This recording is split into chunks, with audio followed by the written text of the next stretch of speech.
తెలంగాణ ప్రభుత్వం 6 ప్రాజెక్టులపై దృష్టి పెట్టింది. తక్కువ ఖర్చుతో రైతులకు మేలు జరిగే విధంగా 6 ప్రాజెక్టులపై దృష్టి సారించారు.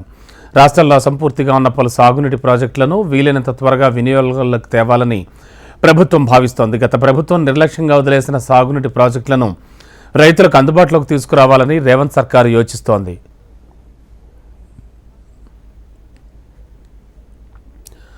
రాష్ట్రంలో అసంపూర్తిగా ఉన్న పలు సాగునీటి ప్రాజెక్టులను వీలైనంత తొందరగా వినియోగంలోకి తీసుకురావాలని ప్రభుత్వం భావిస్తోంది. ఇప్పటికే నిధులు ఖర్చు పెట్టినవి, అసంపూర్తిగా ఉన్నవి, గత ప్రభుత్వం నిర్లక్ష్యంగా వదిలేసిన సాగునీటి ప్రాజెక్టులను రైతులకు అందుబాటులోకి తీసుకురావాలని రేవంత్ సర్కార్ కీలక నిర్ణయం తీసుకుంది. ఇక వీటిలో తక్కువ ఖర్చుతో ఎక్కువ ఆయకట్టుకు సాగునీటిని అందించేటువంటి ప్రాజెక్టులపై ముఖ్యమంత్రి రేవంత్ రెడ్డి ప్రత్యేక దృష్టి కేంద్రీకరించారు. అటు గోదావరి బేసిన్తో పాటు ఇటు కృష్ణా బేసిన్లో అర్ధాంతరంగా ఆగిపోయిన ప్రాజెక్టుల వివరాలన్నీ ఇరిగేషన్ ఇంజనీర్ నుంచి ఆరా తీశారు.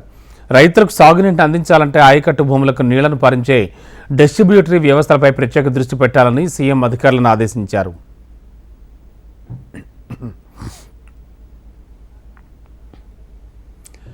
గత ప్రభుత్వం 10 ఏళ్లలో చేపట్టిన ప్రాజెక్టులన్నీ బ్యారేజీలు, పంప్ హౌస్లకే పరిమితమయ్యాయని ప్రభుత్వం భావిస్తోంది.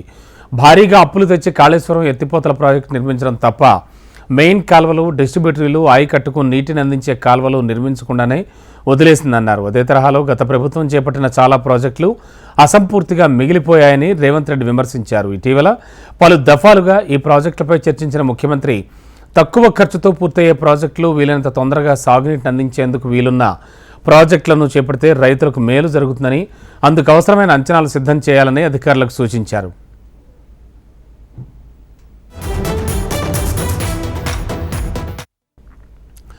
గోదావరి బేసిన్లో ఉన్న నీలం వాగు, పింపి ప్రాజెక్టు, పాలెం వాగు, మత్తడి వాగు, ఎస్ఆర్ఎస్పీ స్టేజ్ 2 సదర్మట్ ప్రాజెక్టులను వేగంగా పూర్తి చేయాలని సీఎం నిర్ణయించారు.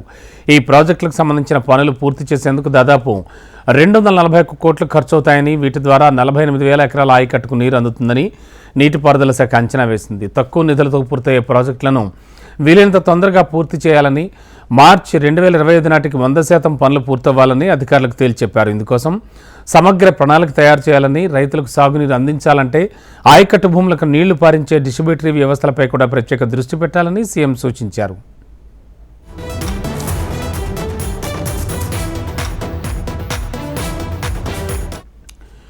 నీలం వాగు ద్వారా మంచిర్యాల జిల్లా, పింప్రి ప్రాజెక్టు ద్వారా నిర్మల్ జిల్లా, పాలెం వాగులో జయశంకర్ భూపాల్ జిల్లా, మత్తడి వాగుతో ఆదిలాబాద్ జిల్లా, ఎస్ఆర్ఎస్పీ స్టేజ్ 2తో వరంగల్, మహబూబాబాద్, ఖమ్మం, జనగాం, సూర్యాపేట జిల్లాలకు, సద్దర్మట్ ప్రాజెక్టుతో నిర్మల్ జిల్లాలోని రైతులకు సాగునీరు అందుతుందని ప్రభుత్వం భావిస్తోంది.